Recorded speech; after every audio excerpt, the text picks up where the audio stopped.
करो, रुक जा रहा हूँ फिर ऊपर चल गया नीचे। हेलो फ्रेंड्स, मैं पंकज कुमार सिंह अपने चैनल के माध्यम से आपको आज ये बताने जा रहा हूँ कि लिप्रोसी में सर्जरी कैसे किया जाता है और इससे क्या क्या बेनिफिट्स हैं। सर्जरी के लिए कैसे सेलेक्ट करेंगे इसकी भी जानकारी पाएंगे। अब हम जानेंगे कि सर्जरी का क्राइटेरिया क्या है। तो मैंने आपको सारा डिफीट के बारे में बताया और सारे डिफीट हम सर्जरी नहीं कर सकते, सारे मरीज की सर्जरी नहीं कर सकते। कुछ शॉर्ट क्राइटेरिया भी होता है। अगर आपके पेशेंट उस क्राइटेरिया में फिट हो रहे हैं तब उसको फील कर सकते हैं, कंस्ट्रक्टिव सर्जरी कर सकते हैं, अदरवाइज उनकी सर्जरी नहीं हो सकती। तो सबसे पहला क्राइटेरिया क्या है कि आपका पेशेंट फुल कोर्स एमडीटी खा लिया होना चाहिए। यानी कि अगर पीवी पेशेंट है तो आपको 6 महीना और एमवी पेशेंट है तो 1 साल का दवा कंप्लीट होना चाहिए। इसके बाद हम दूसरा क्राइटेरिया यह है कि जिस पार्ट के लिए आप सर्जरी को कराना चाह रहे हैं, रेफर कर रहे हैं, सर्जरी के लिए सेलेक्ट कर रहे हैं, उसका पैरालिसिस ड्यूरेशन 1 साल से ज्यादा होना चाहिए।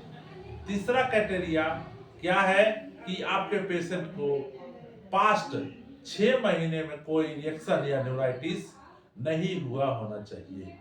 चौथा क्राइटेरिया क्या है कि पास्ट 6 मंथ से आपके पेशेंट प्रेडनिसोलोन या वाइसोलोन ट्रीटमेंट में नहीं हो।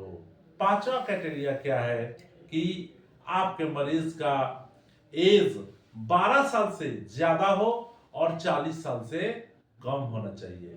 लेकिन कभी कभी पेशेंट का फिजिकल कंडीशन के ऊपर हम एज को कंसीडर कर सकते हैं। जैसे कुछ उम्र कम भी किया जा सकता है और उम्र को बढ़ाया जा सकता है, जिससे 50 और 60 साल तक स्पेशली रखा जा सकता है। यहाँ पे ध्यान देने वाली बात यह है कि करेक्शन, आई करेक्शन के, लेगमस करेक्शन, आई करेक्शन के लिए एज का कोई ड्यूरेशन नहीं है।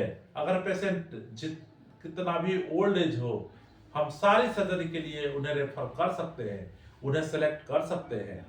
उसके बाद मरीज का कोई भी अल्सर नहीं होना चाहिए, कोई स्किन डिजीज भी नहीं होनी चाहिए। अगर स्किन डिजीज है तो उस मरीज का ऑपरेशन नहीं होगा। जिससे इंपॉर्टेंट ये है कि जिस मरीज को आप सर्जरी के लिए सेलेक्ट कर रहे हैं वह या जिस पार्ट का, जिस लिंक को आप सर्जरी के लिए सेलेक्ट कर रहे हैं वो पार्ट का ज्वाइंट मोबाइल होना चाहिए। यानी सपोज अगर आप हैंड के लिए सेलेक्ट कर रहे हैं तो ये ज्वाइंट है जिसको हम लोग टीआईपी ज्वाइंट बोलते हैं। ये टीआईपी ज्वाइंट ये मोबाइल होना चाहिए और मूवमेंट होना चाहिए। अगर आप इसी तरह फुट के लिए सिलेक्ट कर रहे हैं तो आपका एंकल जॉइंट मोबाइल होना जरूरी है।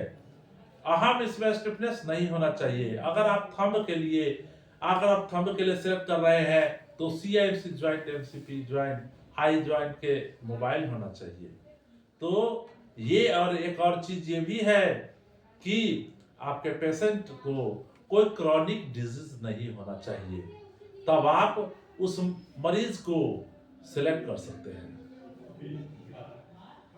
थैंक यू वेरी मच मेरे वीडियो को देखने के लिए।